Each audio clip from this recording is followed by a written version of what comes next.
Amém. Tiago, capítulo de número 1, verso de número 12. Quantos acharam, digo amém. Pode aumentar um pouco mais o retorno, colocar um pouco mais de grave e um pouco de reverberação. Amém. Tiago, capítulo 1, verso 12.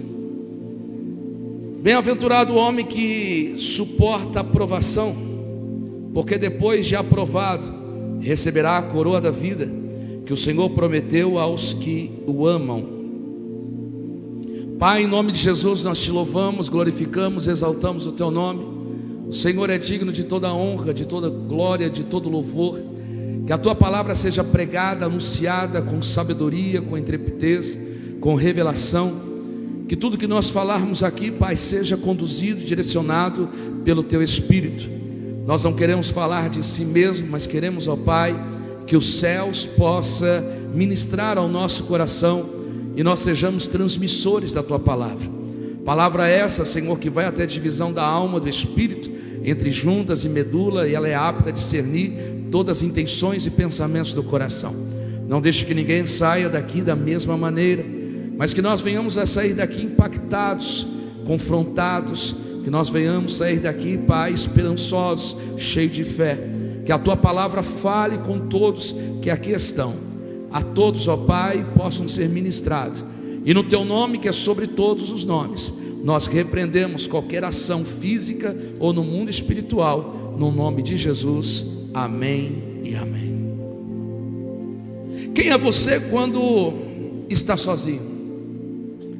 Quem é você quando está sozinho? Essa é uma pergunta que nós precisamos fazer para nós mesmos. Quem sou eu quando estou sozinho? Olha para quem está do teu lado e diz assim: quem é você quando está sozinho? Porque para Deus o que conta não é quando todos estão juntos ou todos estão vendo. Para Deus é o que nós fazemos quando nós estamos só. Deus não está preocupado em nós estarmos todos juntos e Ele ver o que é que nós estamos e como nós estamos. Mas Deus, Ele está preocupado quando nós estamos só, o que é que nós fazemos, como é que nós nos comportamos, como é que nós agimos. Dá um pouco de reverberação para mim, um pouco mais de retorno, por favor. Para Deus conta isso. É isso que diante de Deus nós precisamos compreender, porque está entre todos, estarmos com pessoas ao nosso lado, nós vamos demonstrar força, nós vamos demonstrar verdade, nós vamos demonstrar ânimo, nós vamos demonstrar um comportamento que por muitas vezes, quando nós estamos sozinhos, nós não demonstramos. Quem é você quando está só? Quem sou eu quando estou só? O que é que eu penso, o que é que eu faço, como é que eu me comporto?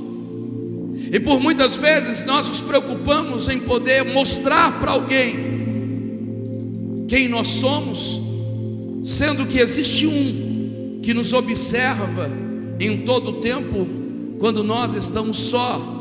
O seu olhar 24 horas por dia, 7 dias por semana, 30 dias por mês, 365 dias no ano, está nos observando pela sua onisciência, pela sua presença. Ele conhece o nosso deitar, o nosso levantar, e antes que a nossa boca venha uma palavra verbalizada, Ele já sabe o que é que nós vamos dizer.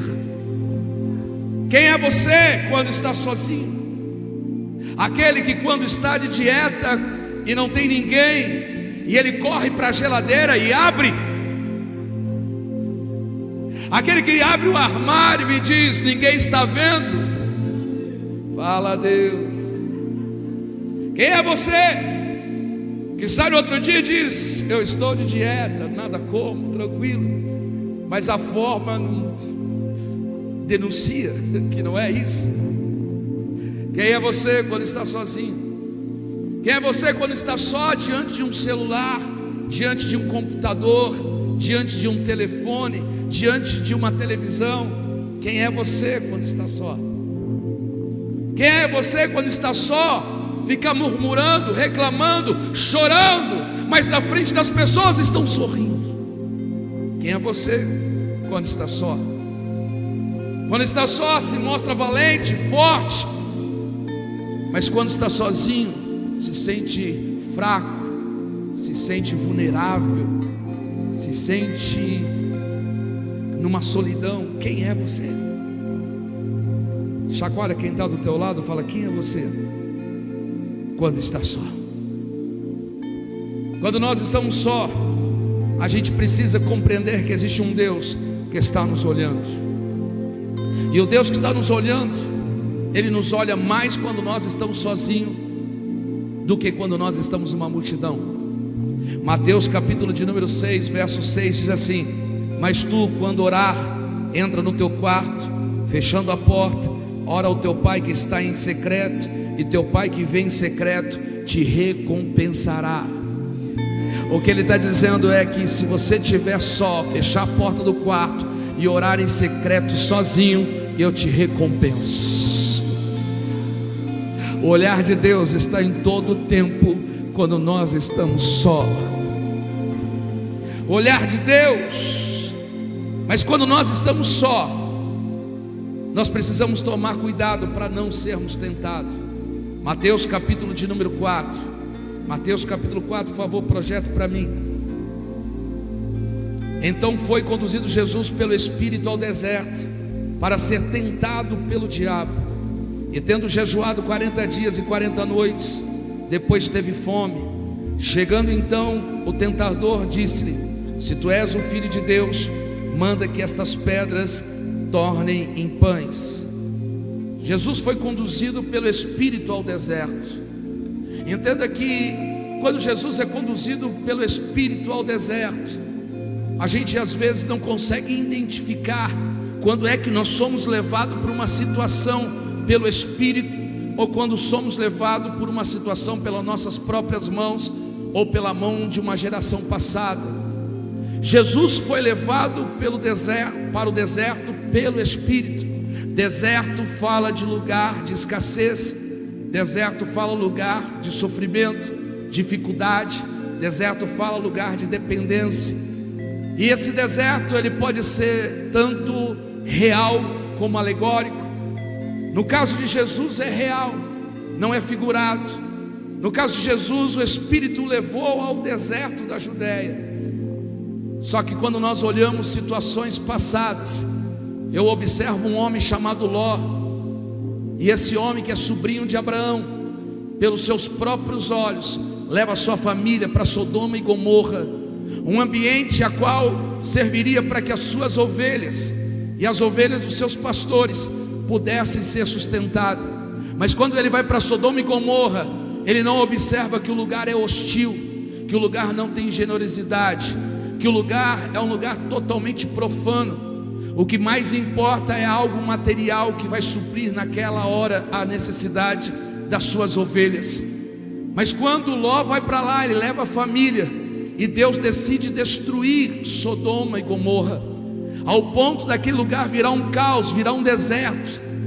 Então quando eu observo que Ló vai para Sodoma e Gomorra e aquele lugar vira um deserto, Ló foi pelas suas próprias mãos, foi pelo seu próprio desejo, pelo seu próprio olhar, ele foi para um ambiente que se tornou deserto.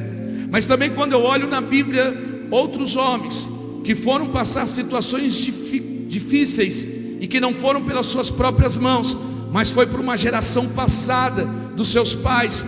Por exemplo, Daniel vai parar na cova dos leões. Daniel vai parar na Babilônia, por causa que os seus pais desobedeceram as leis de Deus e não obedeceram os princípios que foram estabelecidos por Moisés. Então, pela desobediência de andar no caminho do Senhor, os seus pais, a geração passada, agora influencia a geração atual de Daniel, e Daniel vai parar na Babilônia, e da Babilônia vai parar na cova de leões. Os três amigos de Daniel, Mesaque, Sadraque e Abidnego, vão parar na fornalha de fogo ardente. Isso é um deserto, lugar difícil. e que não foi pelas suas próprias mãos, não foi pelo Espírito, mas foi por uma geração passada.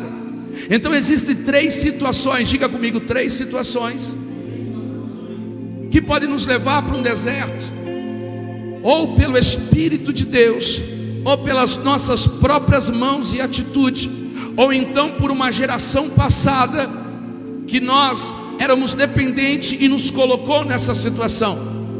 Mas existe algo que a Bíblia diz, que o fim das coisas é melhor do que o princípio de todas elas. Existe uma frase que eu gosto de dizer, que até o pastor Márcio, ele sempre diz: não importa como começa, importa como termina. Não importa o princípio, mas importa o fim de todas as coisas. E quando a gente observa que o começo parece que foi muito mal, chegando no deserto, mas o fim deu tudo certo. Porque das 3 áreas, sendo conduzido pelo Espírito, sendo levado pelas próprias mãos e pela própria geração anterior, esses 3 fatos na Bíblia me dá respaldo que ao final delas houve uma provisão de Deus e houve uma intervenção divina. Ao final do capítulo de número 4, a gente vai ver que depois do deserto que Jesus passa, os anjos vêm, preparam uma mesa e Satanás se afasta dele, e a vitória é do Senhor. A gente observa que Ló estava lá, se tornou um deserto, mas Abraão ora, intercede, Deus envia anjos, vai até Sodoma e Gomorra, segura na mão de Ló e da sua família, o resgata de lá e tira de lá com vida. A gente observa que quando Daniel cai na cova dos leões, os leões não vão comer Daniel. Quando Sadraque, Mesaque e Abidnego, eles caem na fornalha de fogo ardente, eles não são consumidos pelo fogo. Eu entendo que a Bíblia diz pelo profeta Isaías: as águas não vão lhe submergir e o fogo não vai lhe queimar. Deus é o Deus que dá ordem aos seus anjos a respeito de ti, para que 1000 caiam à sua direita, 10.000 caiam à sua esquerda, e você não seja atingido. Não importa como começou, importa como vai terminar. Mas eu tenho uma palavra para te dizer nessa noite: independente se foi o Espírito, independente se foi uma ação tua, o teu olhar, independente se foi uma geração passada, existe uma provisão do Yeshua HaMashiach ao teu respeito. Existe uma provisão e uma intervenção do Senhor sobre a sua vida. Existe algo de Deus para poder te ajudar a tirar de todo o deserto. Se tem alguém comigo aqui, levanta a tua mão e celebra o nome dele.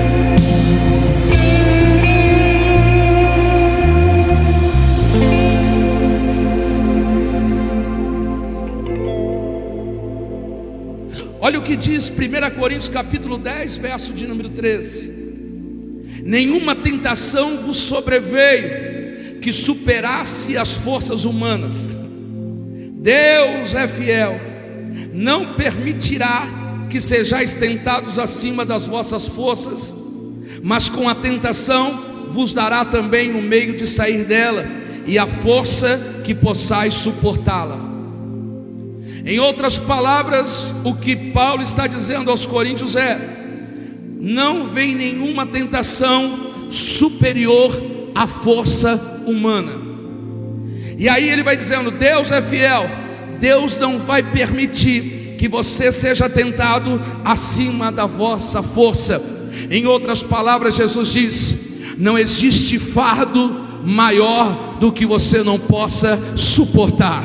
Você está num nível maior do que qualquer tentação ou provação que possa passar. Além disso, ele diz: com a tentação vos dará também o meio de sair dela e a força para que possa suportá-la. Em toda tentação ou provação, Deus te dará o escape para que ela não te pegue, para que você saia e que você possa suportá-la. Quer dizer, não há tentação, não há provação maior do que você, que possa te destruir. Aleluia.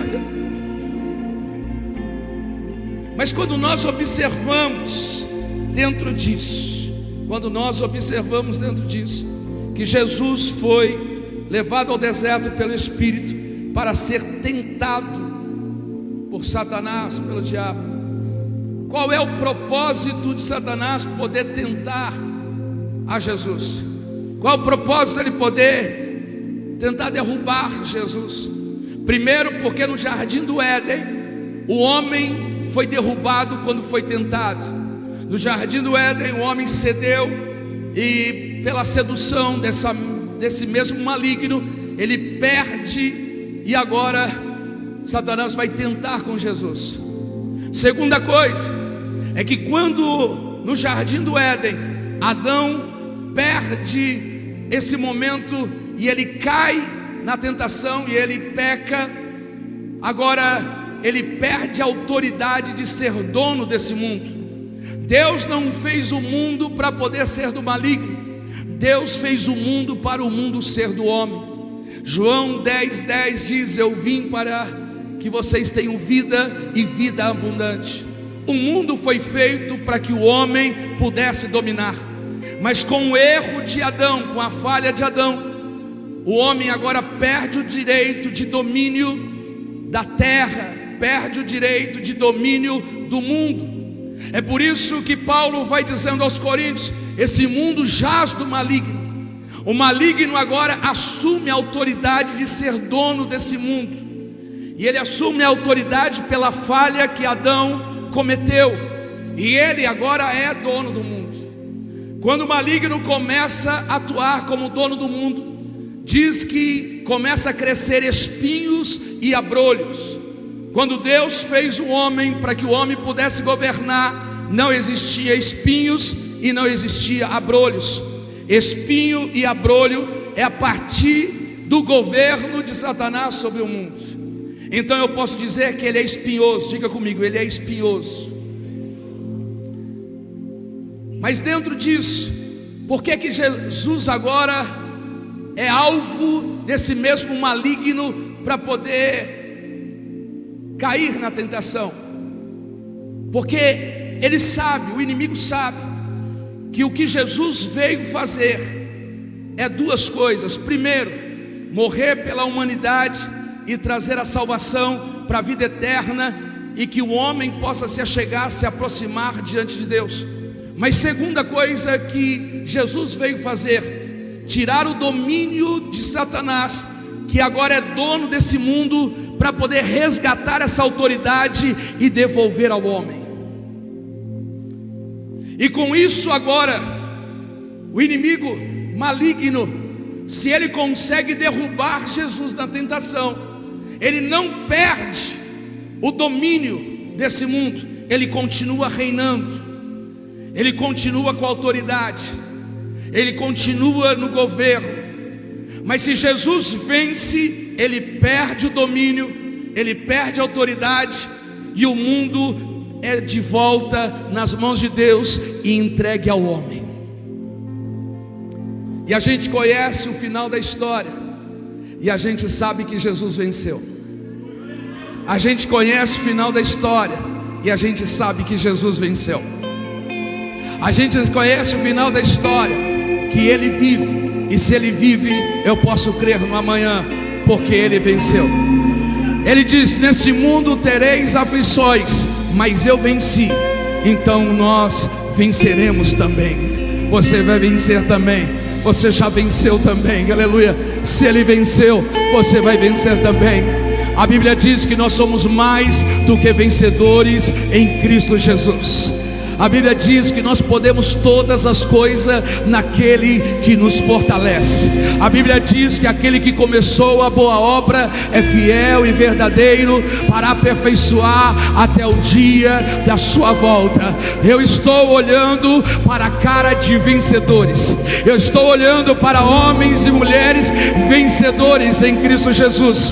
Pastor, mas você não está vendo a minha situação? Não, é como eu disse no princípio, eu não ando por aquilo que eu vejo, eu ando por aquilo que eu ouço, e eu ouço aqui uma igreja vitoriosa, o corpo de Cristo, lavado, remido pelo sangue do Cordeiro, que foi comprado pelo um preço precioso na cruz do Calvário, e que tem agora o seu nome escrito no livro da vida, e tem um Deus que está sentado à direita do Pai, e é advogado, e tem um Espírito que intercede por gemidos e inexprimíveis. Eu estou olhando para vencedores, eu estou olhando para vencedores. Olha quem está do teu lado, bate a mão nele e diz: você é mais do que vencedor em Cristo Jesus. Você é mais do que vencedor em Cristo Jesus. Levanta a tua mão, celebra Ele.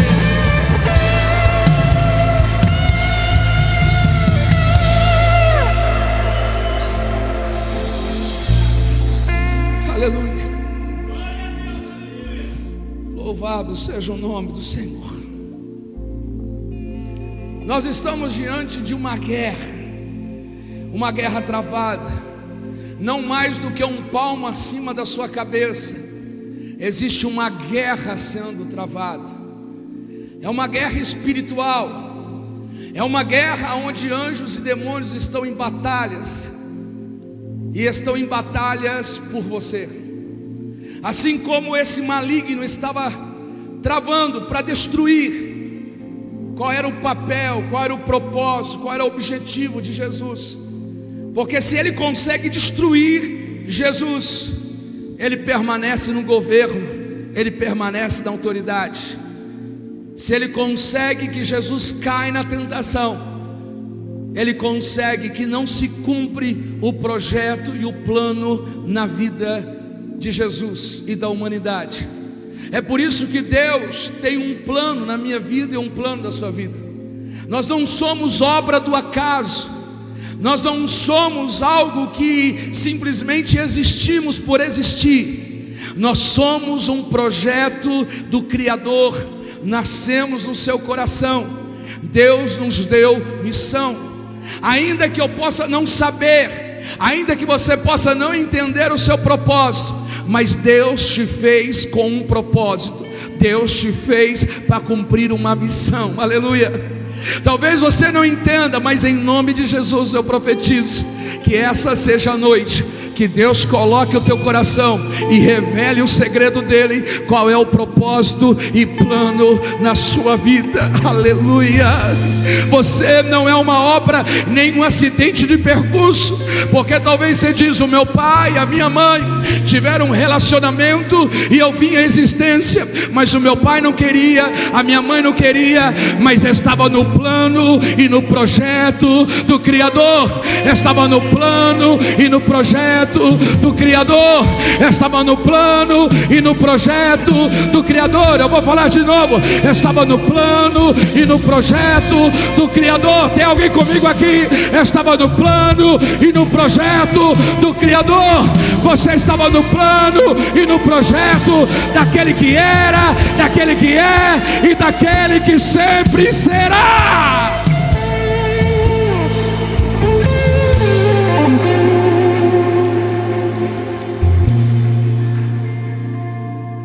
E é dentro disso que ele vai. Essa guerra, essa luta, essa disputa. Jesus foi conduzido ao deserto. E existem alguns pontos importantes a tomar cuidado quando a gente vai para o deserto. No mínimo 4 pontos eu anotei aqui, para que nós possamos entender 4 pontos importantes a tomar quando vamos para o deserto. Seja o deserto levado pelo Espírito, seja o deserto levado pelas nossas mãos, ou um deserto levado pela geração passada, existem alguns pontos. Satanás percebe que Jesus está debilitado, que Jesus está vulnerável, que Jesus está jejuando, que Jesus está com fome, e ele vai propor para Jesus, dizendo: se tu és o Filho de Deus, transforma essas pedras em pães, para que possa suprir a tua necessidade. A primeira coisa que Satanás vem fazer é na parte A, se tu és o Filho de Deus. A primeira coisa que ele está lançando é dúvida. A primeira coisa quando nós estamos só, a primeira coisa é quando se sentimos só, é a dúvida. Se tu és o Filho de Deus, se tu és o Filho, a dúvida não está em Deus. A dúvida é você não ter certeza, nem que sim, nem que não. A dúvida é você estar em cima do muro. A dúvida é como a areia, como a onda do mar, que ela a hora está alta, daqui a pouco ela se quebra na areia da praia. A dúvida é algo que não faz Deus intervir. A dúvida é algo que não faz você avançar. A dúvida é algo que vai te dar uma crise existencial. A dúvida é algo que paralisa. A dúvida é algo de falta de fé. E a Bíblia diz em Hebreus 11, verso 6, que sem fé é impossível agradar a Deus, porque aqueles que se aproximam diante de Deus, creia que Ele exista e que Ele é galardoador daqueles que o buscam. Quando nós entendemos que a dúvida paira, e essa dúvida é o que o maligno vai trazer quando Jesus está só.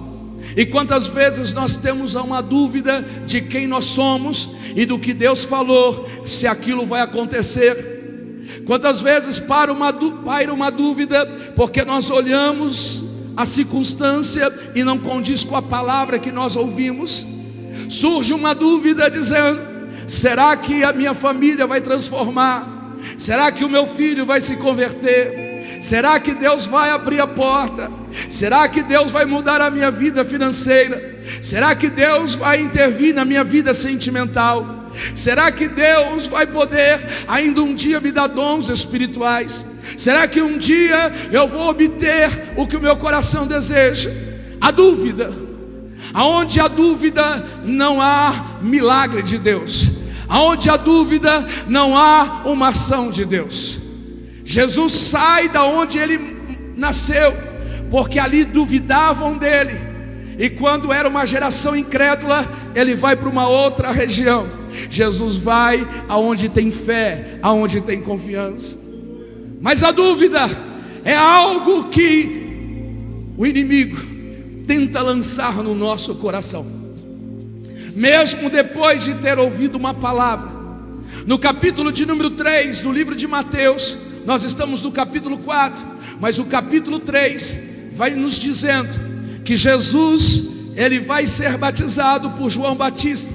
João Batista, filho de Isabel, primo de Jesus, quando olha para Jesus, ele diz: eis o Cordeiro que tira o pecado do mundo.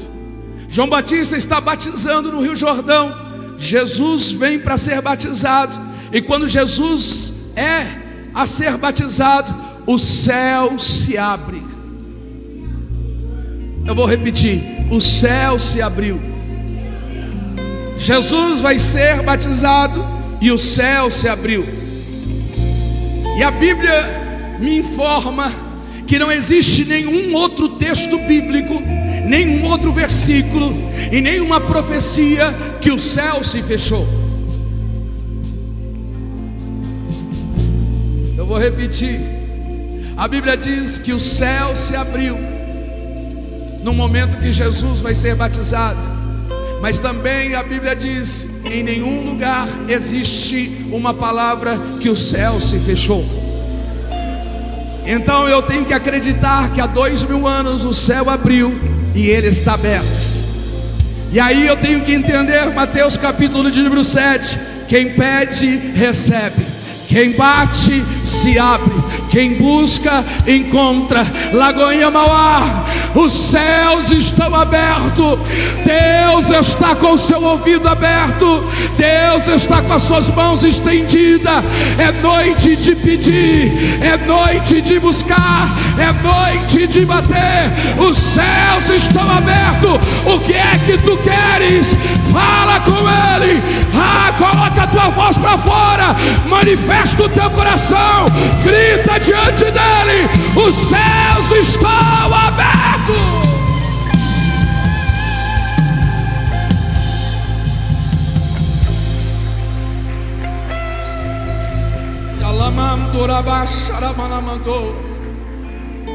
O céu se abre, e quando o céu se abre, uma voz ecoa no meio do universo.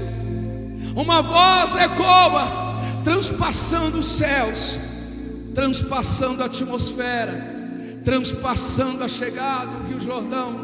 E a voz que saiu é: este é o meu filho amado, em quem eu me comprazo, em quem eu tenho prazer e alegria. Essa voz é a voz do Pai. A voz do Pai poderia ter saído assim: este é aquele que vai expulsar demônio. Não havia nada de errado, porque isso era verdade. A voz poderia falar: este é aquele que vai andar sobre as águas. Isso é verdade, não estaria errado.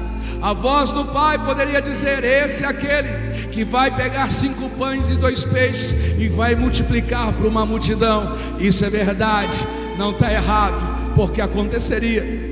Mas essa voz poderia dizer ainda: este é aquele que vai ressuscitar um homem chamado Lázaro depois de 4 dias, para voltar para sua casa em Betânia. Isso é verdade, aconteceria.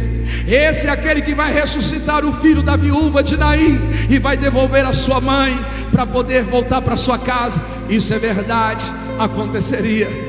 Esse é aquele que vai falar: lança a rede ali, e pegar uma quantidade enorme de peixe, que os barcos iam a pique, quase se afundando. Isso é verdade, aconteceria. Esse é aquele a qual faria e falaria ao mar, dizendo: mar, cala-te, vento, fica no teu lugar. O vento acalmar, o mar acalmar. Isso é verdade, poderia acontecer.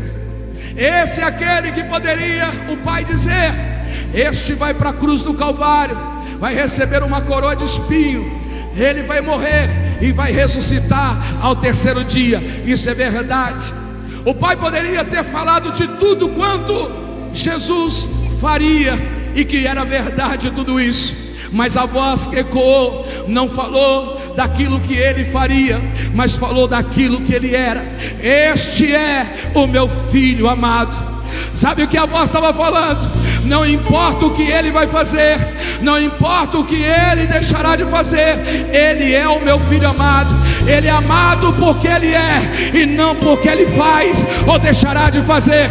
Eu tenho uma palavra de Deus essa noite para a tua vida. A voz de Deus diz: eu te amo, não é por aquilo que você faz, por aquilo que você deixou de fazer ou há de realizar ainda. Eu te amo por aquilo que você é filho e é filha amada, é filho, é filha amada, é filho, é filha amada.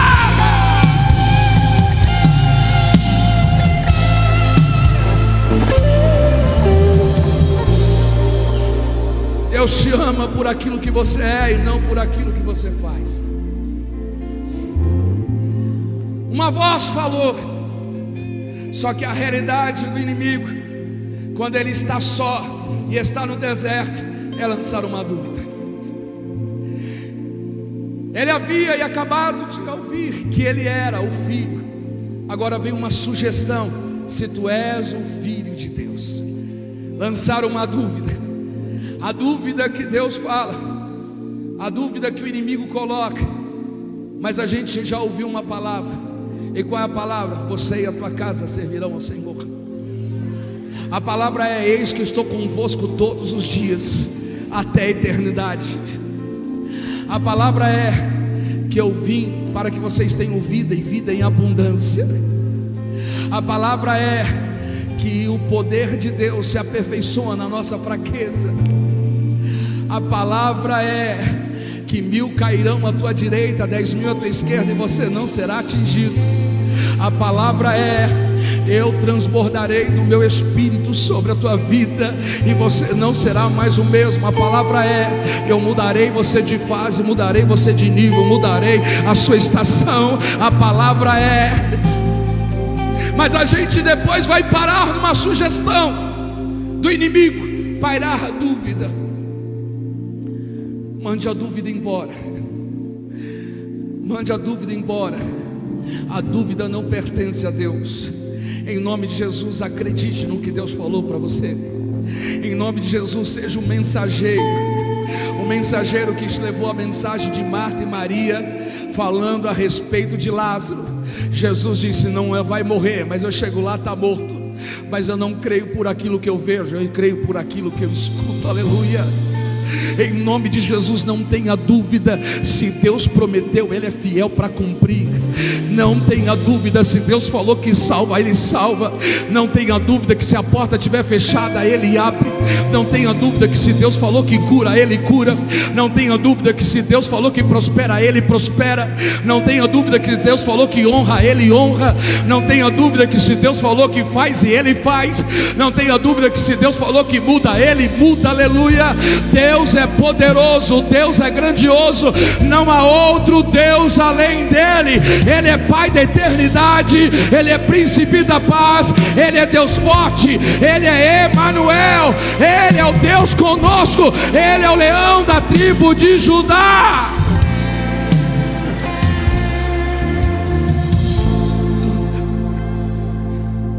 Querendo questionar a missão e o papel, querendo questionar a missão e o papel de Jesus.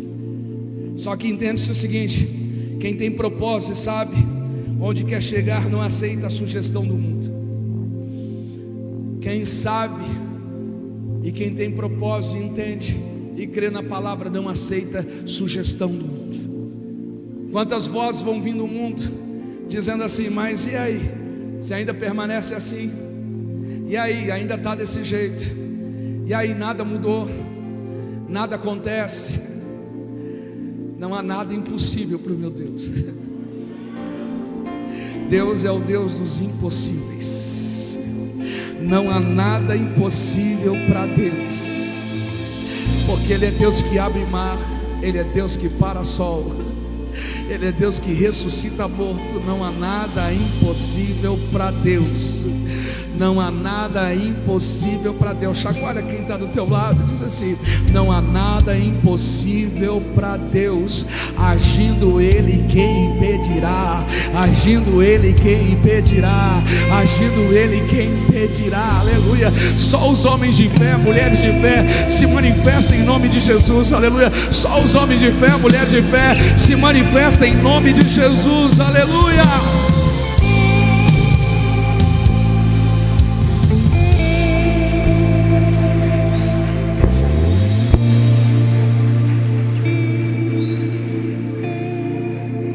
Segundo ponto, naquilo que Jesus está só e que Satanás vai tentar ele, é: transforma essas pedras em pães. O que é que ele vai tentar? Ele vê Jesus e percebe a debilidade, a vulnerabilidade, está vulnerável. Só que Satanás vai ver as necessidades. Existem necessidades fisiológicas básicas: vontade de comer, vontade de beber, vontade de dormir. São necessidades básicas. Existem necessidades financeiras, necessidades emocionais, necessidades sentimentais, carência afetiva, necessidade de segurança, necessidade de aceitação, necessidade de pertencimento. E aonde que é que ele vai tentar Jesus? Nenhuma necessidade.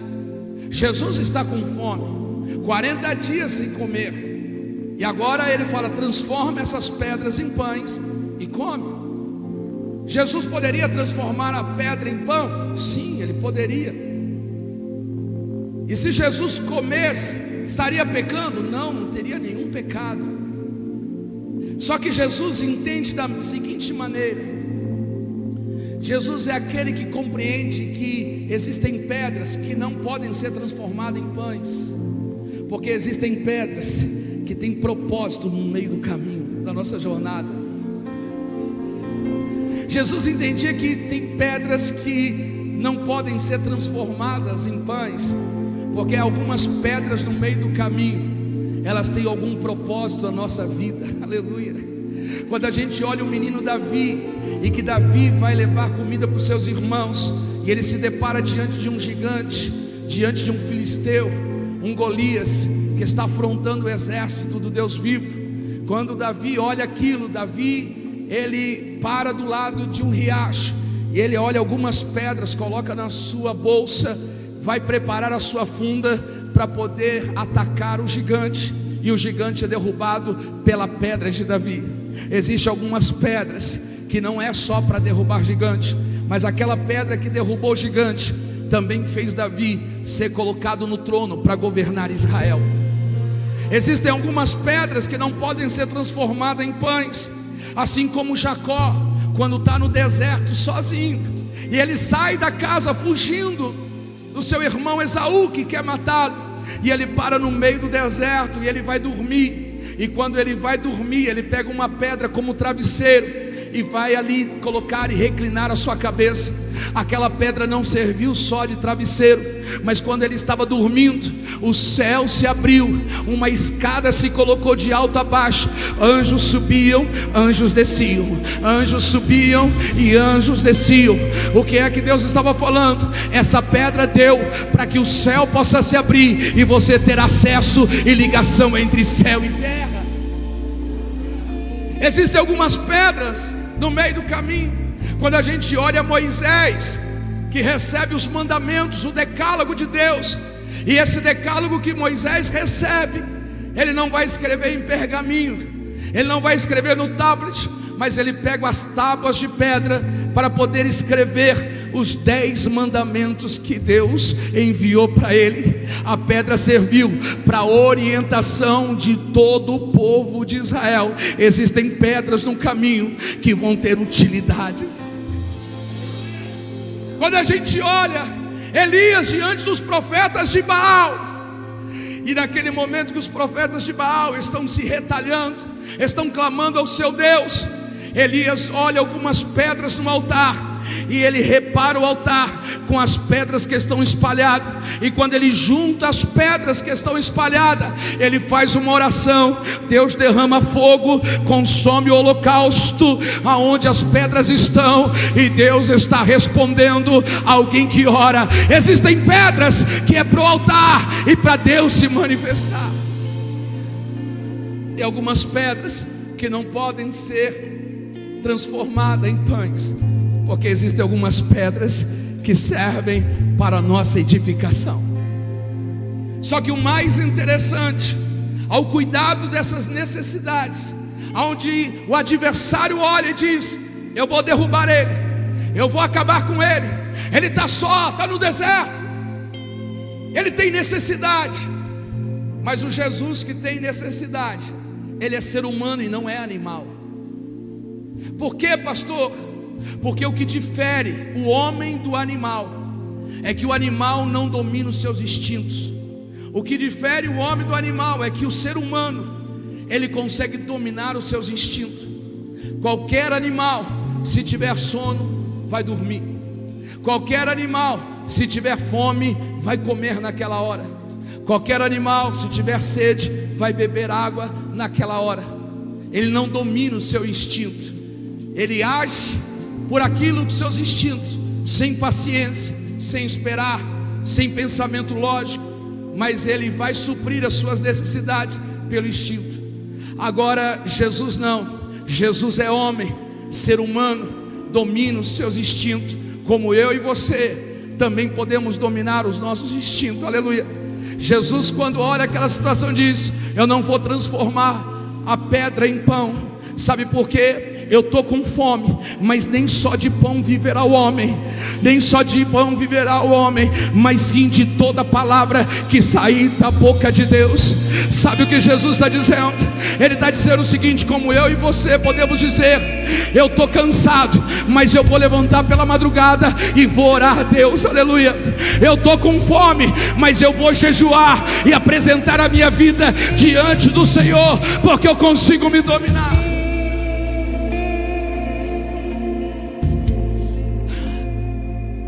Jesus está dizendo não adianta, eu estou com fome, mas nem só de pão viverá o homem. eu consigo ter domínio, porque eu sou um ser humano e nem um animal, e não um animal. Esse negócio de alguém falar assim, eu estou sentindo e não consigo me controlar, isso é coisa de animal, irmãos. Eu estou sentindo, eu tenho que fazer. Sentir, irmão. Eu não ando por aquilo que eu sinto, eu ando por aquilo que eu creio. Jeremias capítulo 17, verso de número 5, vai dizer o seguinte: que o coração do homem é enganoso. Eu não ando por aquilo que eu sinto, eu ando por aquilo que eu creio, por aquilo que eu ouvi, por aquilo que eu escuto. Tem alguém que está me entendendo aqui, que Deus está falando, aleluia. É por isso que tem muita gente que quebra a cara daqui e dali, porque eu estou sentindo isso, estou sentindo aquilo. Irmão, tem hora que você está sentindo nem levantar para ir trabalhar, tem hora que você está sentindo nem de vontade de ir para a igreja, irmãos. Tem hora que você não está com vontade de sentir nem de conversar com ninguém. E eu não posso fazer as coisas que eu estou sentindo. Se a gente for fazer tudo que a gente está sentindo, irmão, você deixa de ter compromisso, você deixa de ter responsabilidade. Eu não ando por aquilo que eu sinto, eu ando por aquilo que eu creio. Eu estou com fome, mas nem só de pão viverá o homem. Eu estou cansado, mas eu me levantarei e irei até o Senhor. Eu estou com fome, mas eu vou jejuar e eu consigo me dominar. Ah, meu Deus do céu. E aí Satanás vai tentar. Ele levou Jesus num terceiro ponto. Ele leva Jesus a um monte muito alto e mostra todos os reinos do mundo e a glória dele. E vai dizer: tudo isto te darei, se prostrado me adorar. Olha só a próxima tentação que o inimigo vai falar quando ele está só.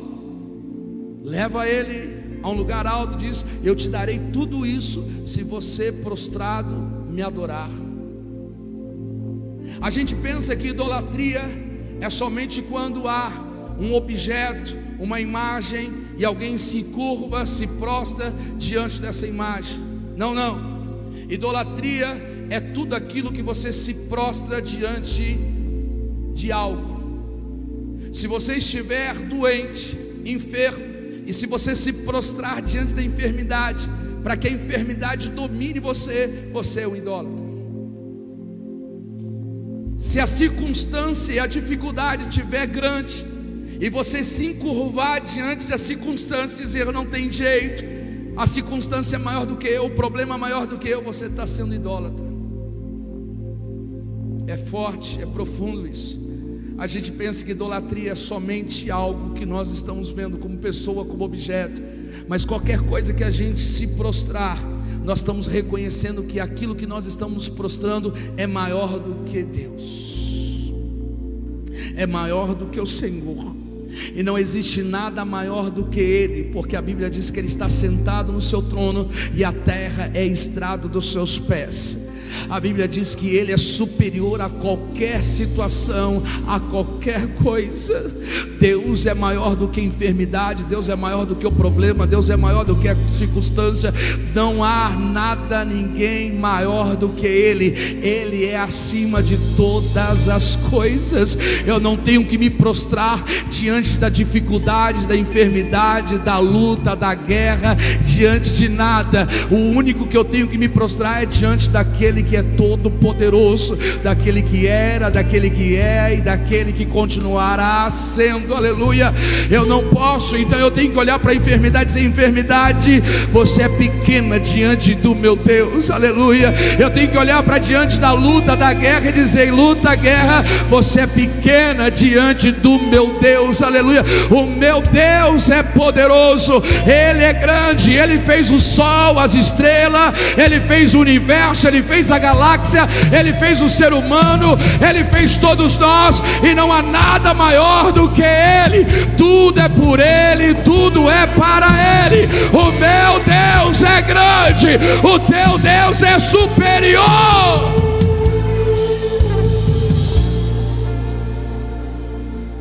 Mas é nesse momento que Ele vai dizer: se prostrar, me adorar, eu te darei tudo isso. Lembra que eu disse no começo, quando Satanás vai falando, que eu disse que ele era dono do mundo? O que é que ele está oferecendo para Jesus? Aquilo que ele tem. Eu te darei tudo isso se você prostrado me adorar. O mundo ainda é dele, ainda ele está governando o mundo, ainda ele tem autoridade. Só que o que ele vai dizer para Jesus: se você se prostrar e me adorar, eu te darei tudo isso. O que é que ele está colocando? E qual é a tentação aí, pastor? A tentação que ele está colocando atalho e facilidade para Jesus ter o mundo de volta. O que ele está fazendo é: não precisa passar pela cruz. Olha como ele é astuto, irmão. Não precisa passar pela cruz para poder ganhar o mundo e tirar de mim. Só me adora e eu te darei isso. Atalho e facilidade é o que ele está colocando. Sabe qual é a proposta da tentação quando a gente está no deserto e está sozinho? Busca atalho, busca facilidade. Existe algo que eu preciso falar para você: não existe riqueza sem trabalho.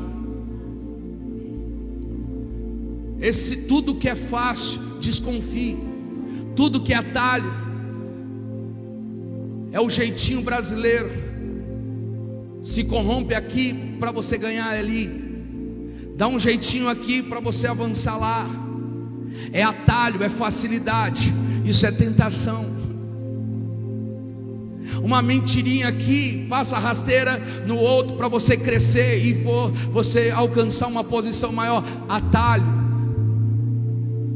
é não querer exercer, não exercer a força, não exercer o sofrimento, não exercer a garra, não lutar. Facilidade, atalhos. Cuidado com os atalhos e facilidade. Não existe propósito sem antes passar pelo processo. Não existe um propósito atingível sem você passar pelo processo. Todo o processo te leva a você alcançar um propósito que estava destinado. Aleluia. Quando eu olho para a vida de José, José vai passar todo o processo para alcançar um propósito de sonho que Deus havia dado para ele. Quando eu olho para a vida de Jó, Jó vai passar todo um processo para alcançar um propósito do dobro que Deus tinha falado que daria para ele.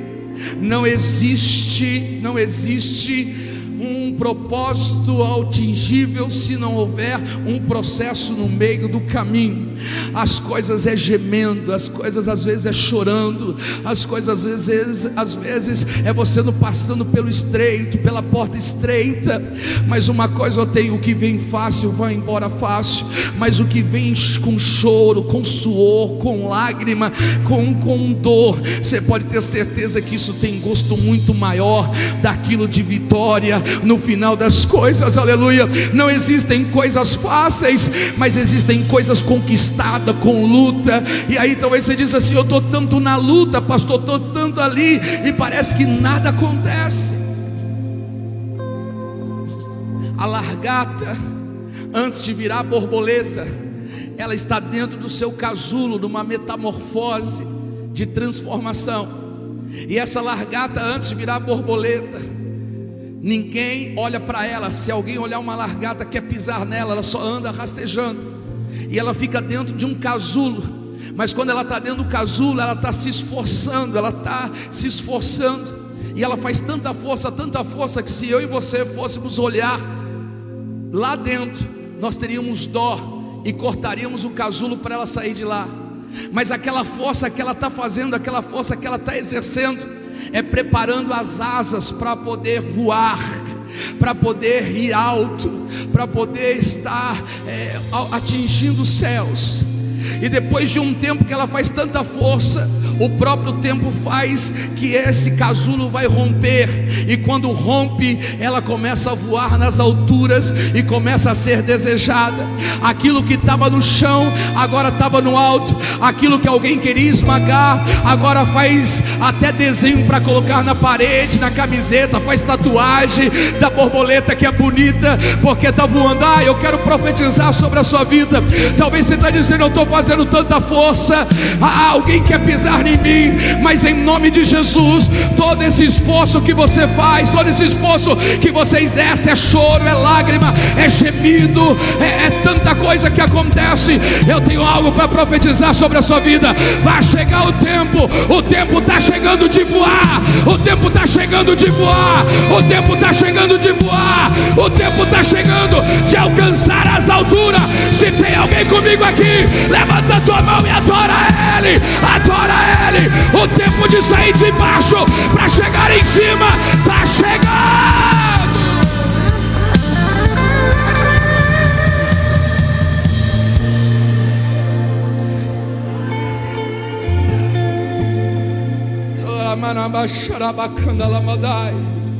Satanás está oferecendo um caminho mais fácil sem a cruz. Não aceite a corrupção, não aceite os atalhos. Deus havia prometido para Abraão: Abraão, eu te darei, Abraão, um filho, você será pai de uma geração, pai de uma multidão. E no meio do caminho, Sara pega Agar, entrega para Abraão e diz: tenha filho com ela. Pega um atalho, pega o meio mais fácil. E aí lá no final a gente vai ver a confusão que tudo isso dá, porque pegou atalho, pegou caminho. O que Deus estava falando a Abraão: o que eu tenho que fazer é de você, mas não tem possibilidade de fazer comigo. Não tem possibilidade humana, mas tem possibilidade divina. Aleluia. Não tenha dúvida no teu coração, independente da idade, independente do tempo, independente da geração. Pastor, minha idade passou, a minha vez passou. Glória a Deus, porque a de Deus não passou.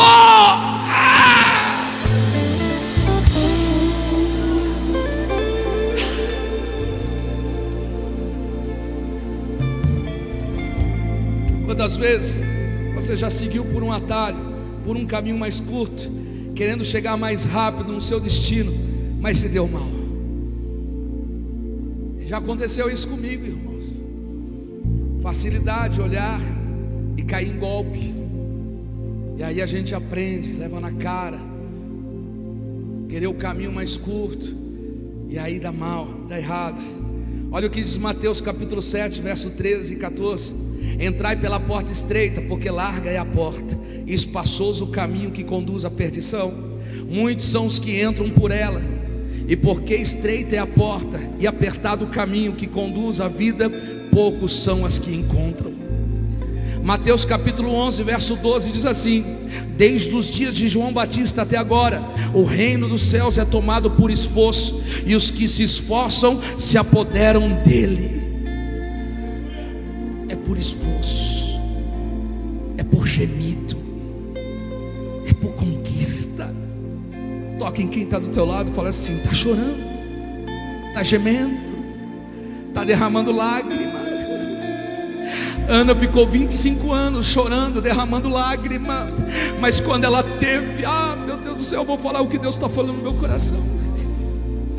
Ana ficou 25 anos chorando por um filho. Penina tinha vários filhos com facilidade. Ana ficou chorando: eu quero um filho. Chora, geme, vai para o templo, jejua, até que depois de 25 anos Deus deu um filho para ela chamado Samuel. Agora me fala, quais são os nomes dos filhos de Penina?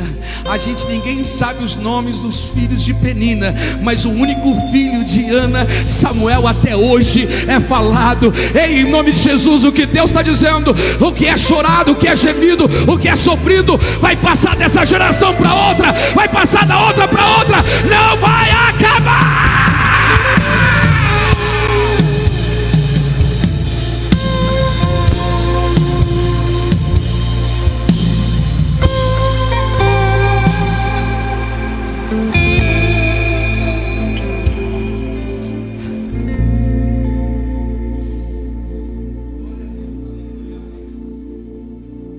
Jesus responde: está escrito, ao Senhor adorarás e só a Ele darás culto. Satanás perdeu. Sabe como que eu sei que Satanás perdeu? Deixa eu ler o último texto aqui, depois eu falo. Quarto ponto: Satanás leva Jesus até o pináculo do templo e fala assim para ele: já que você não quis prostrar e me adorar, se lança daqui de cima, e Deus dará ordem aos seus anjos a respeito de ti, para que não te tropece. Pula daqui de cima e se joga. O que é que ele está tentando a Jesus? Alguém que não tem propósito. Para que eu vou pular? Qual é o propósito de pular? Não, eu vou pular porque vou mostrar que Deus está comigo. Você entende que Satanás conhece a palavra, porque agora ele cita o Salmo de número 91 para Jesus? Ele conhece a Bíblia, ele conhece as Escrituras, e ele está dizendo: se você pular, Deus vai dar ordem, vai te guardar. Só que não adianta conhecer e não praticar, porque não tem força nenhuma. Ele conhece, mas não vive. E todo aquele que conhece e não vive, e fica falando de versículo daqui, versículo de lá, capítulo aqui de Bíblia de lá, é como Satanás no deserto. Não adianta conhecer de Bíblia, versículo, capítulo, isso, aquilo, outro, se não viver.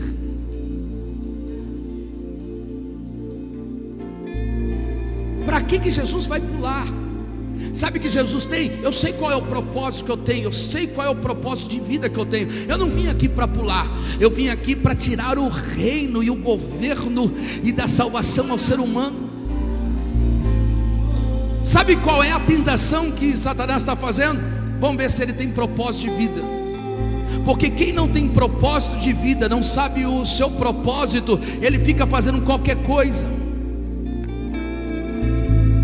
Então qual é a tentação quando você está sozinho? Que qualquer coisa que você fizer está certo. Só que em tudo na vida que nós vamos fazer, precisamos fazer duas perguntas: se o que eu estou fazendo faz sentido com o propósito que eu existo? Se o que eu estou fazendo está glorificando a Deus? Porque o que eu vou fazer, se não estiver glorificando a Deus, se o que eu vou fazer não tiver sentido no propósito da minha existência, eu não faço. Fazer por fazer e não saber por que está fazendo, não adianta nada. Qual o propósito de mostrar que Deus está com você? Eu vou fazer porque Deus está comigo. Você vai ver, eu vou fazer, eu vou andar por ali naquela rua perigosa, porque eu sei que Deus está comigo. Aí é assaltado. Quer provar o quê? Eu já sei que Deus está comigo. Para quê? Qual é o sentido? Qual é o propósito? Não, eu vou fazer isso só para você ver como Deus está comigo. Aí fica colocando Deus à prova. Qual é o propósito? Não faz sentido. Não faz sentido. Satanás está querendo fazer Jesus ter uma vida sentimental e não racional, uma vida de sentimento e não de racionalidade. Eu não vivo pelo que eu sinto, eu vivo pela fé que eu tenho. Deus não se move pelos nossos sentimentos, e sim pela nossa fé. Esse negócio de fazer porque está sentindo, somos o único ser que nós nos dominamos. Olha o que diz Romanos capítulo 12, verso 1: rogo-vos, irmãos, pela compaixão de Deus, que apresentei os vossos corpos como um sacrifício vivo, santo e agradável a Deus, que é o vosso culto racional. Jesus vai dizer: está escrito, não tentarás o Senhor vosso Deus. Satanás perdeu. Pastor, me prova que ele perdeu. Sabe quando ele perdeu? Quando Jesus não caiu na tentação, quando ele estava só. E se ele perdeu, então o propósito e o plano na vida de Jesus se cumpriu. Sabe quando é que existe algo que a gente entende que Satanás perdeu? Escute essa. Se o louvor quiser subir, pode subir. Se alguém quiser tirar aqui, pode tirar. Preste atenção. Quando Jesus vai para a cruz do Calvário, preste muito bem atenção. Quando Jesus vai para a cruz do Calvário, a gente observa um Jesus que teve a sua roupa despida, teve as suas costas dilaceradas. Mudou por quê? Muda não, irmão, continua aí. Isso, vai continuando aí. Continua aí, para não, deixa eu sozinho não. Jesus tem as suas costas dilaceradas, Jesus tem a sua roupa despida. E quando Jesus tem a sua roupa despida, vem comigo, para não, vem comigo. Quando Jesus tem a sua roupa despida, as suas costas dilaceradas, ele vai para a cruz do Calvário, lá no Gólgota. E quando ele está no Gólgota, tem algo que a gente percebe, além da vestimenta rasgada, além das costas dilaceradas, Jesus recebe uma coroa de espinho. Diga comigo, uma coroa de espinho. Só que quando a gente olha a coroa de espinho, a gente fica com dó de Jesus, sim ou não? Jesus recebe uma coroa de espinho, uma plaquinha dizendo: Rei dos Judeus. Só que eu entendo que quando ele recebe uma coroa de espinho, eu disse aqui no começo da mensagem, que quando Satanás assume o governo, depois que o homem pecou, eu disse que começa a crescer espinhos e abrolhos, e que ele era espinhoso. Você lembra disso? Que ele era espinhoso. Se ele era espinhoso, então ele tem um reino, ele governa sobre esse mundo. E a coroa que estava sobre a cabeça dele era uma coroa de espinho. Era uma coroa de espinho, porque ele é espinhoso. Agora, quando Jesus está lá na cruz, Jesus recebe uma coroa de espinho. O que significa isso, pastor? Significa que Satanás tem que tirar a coroa de espinho que está sobre a cabeça dele, que ele é o rei desse mundo,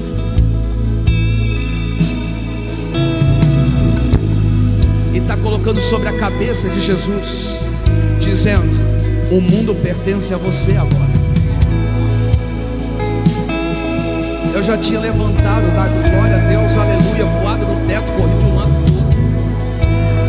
Eu estou dizendo que o que aconteceu é que Satanás diz: eu perdi, e eu agora preciso transferir e dar de volta o mundo e o governo e a autoridade na mão dele, porque ele venceu. Ele tira a coroa dele e coloca agora na cabeça de Jesus, dizendo: eu perdi, o mundo agora está de volta nas mãos do Cristo, e o Cristo agora vai trazer de volta na mão do homem. Entenda uma coisa dessa: o mundo já não é mais do maligno, o mundo agora é do homem, a autoridade é minha e sua.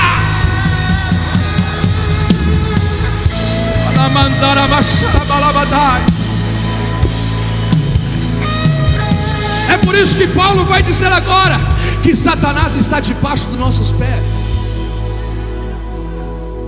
Está debaixo dos nossos pés, porque nós somos a autoridade. E se essa autoridade voltou e não é mais dele, esse mundo agora não é mais dele, é nosso. Por um período de tempo, até a eternidade, mas é nosso. Então Deus é dono do ouro e da prata, a prosperidade tem que ser nossa, o governo tem que ser nosso. Ah, meu Deus do céu, os animais não podem dominar, é nós que dominamos. Deus te fez para ser cabeça e não cauda. Cabeça é o que pensa, cauda é só o que responde a quem pensa. E Deus não te fez só para responder, Deus te fez para pensar. O governo, se coloque de pé. O governo foi colocado nas mãos de Jesus. Agora escute, vem comigo. Se prepara aí. Aí, Rabê, quando a gente entende que o governo voltou e Satanás não tem mais nada, irmãos, Jesus vai dizendo em Mateus 28, 20: eis que é me dado todo o poder nos céus nos céus, nada mais é dele, não tem autoridade nenhuma. E agora Jesus pega essa autoridade e dá para mim e para você.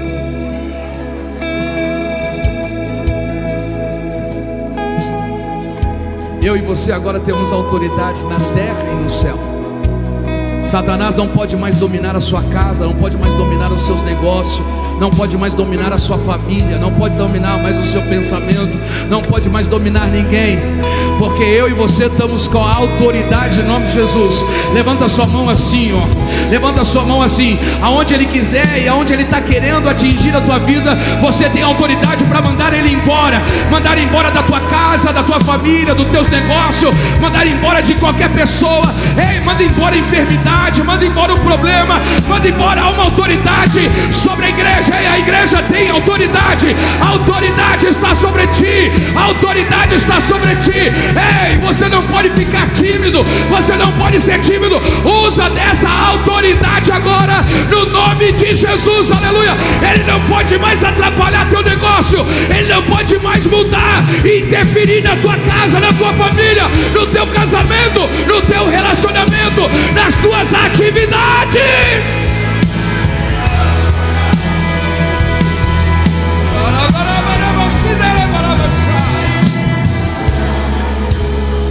Escute.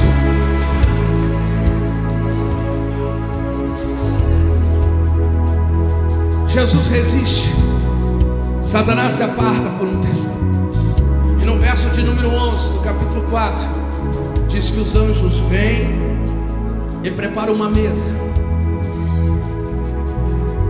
E a mesa que é preparada é para suprir toda a necessidade que Jesus rejeitou de toda a sujeição das mãos do inimigo. Entenda que Satanás, ele sugeriu e propôs para suprir a necessidade no meio do deserto, para poder buscar atalhos e facilidade, para colocar dúvida. Mas Satanás sugeriu suprir a necessidade. Só que no final de tudo, a necessidade que foi suprida para Jesus não veio das mãos de Satanás, veio das mãos de Deus. Escute o que eu vou te dizer. O que Deus tem para você não é o que vem das mãos de Satanás. O que Deus tem para você é o que vem das mãos dele, como provisão. A provisão não está nas mãos do adversário. A provisão para a sua necessidade está nas mãos do Eterno Todo-Poderoso.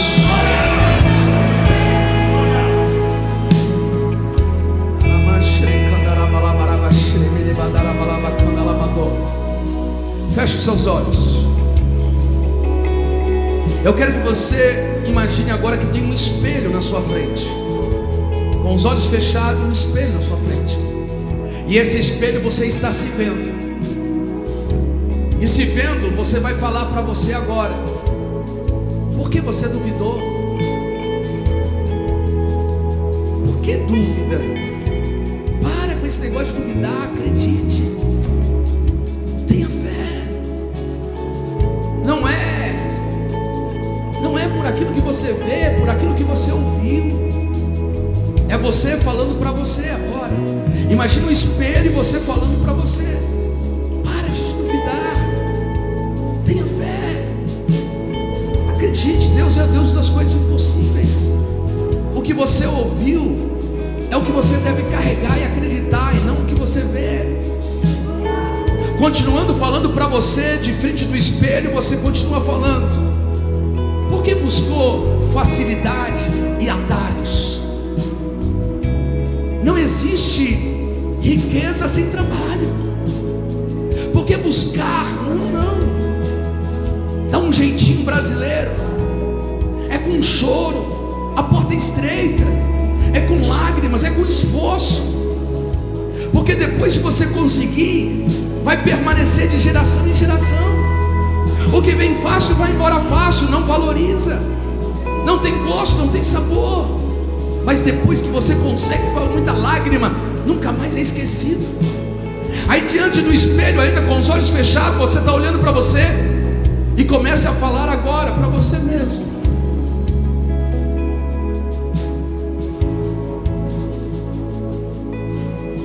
Comece a falar para você mesmo.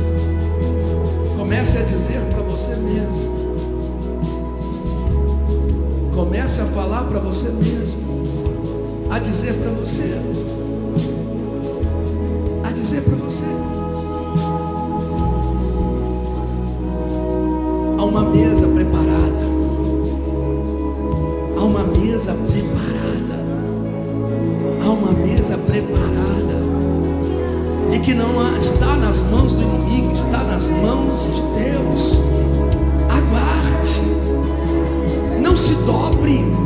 Fale para você mesmo. Não se dobre perante a enfermidade, perante a dificuldade, perante a luta, perante as guerras. Para de se dobrar para essas situações. Grande é Deus, poderoso é Ele, poderoso é Ele.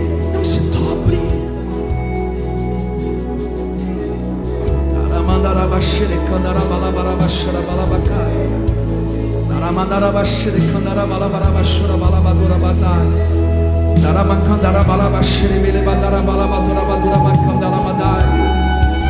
Naramadara basude kandara bashire kandara balabadara balabadora balabasure be kandara malabado. Naramadara basude kandara balabashire be badara balabadora balabako. Naramakandara bashire kandara balabadara balabadara balabasure kandara badara badai. Direbe kandara balabasire be kandara balabashure be kandara balabadara balabako. Direbe kandara balabashara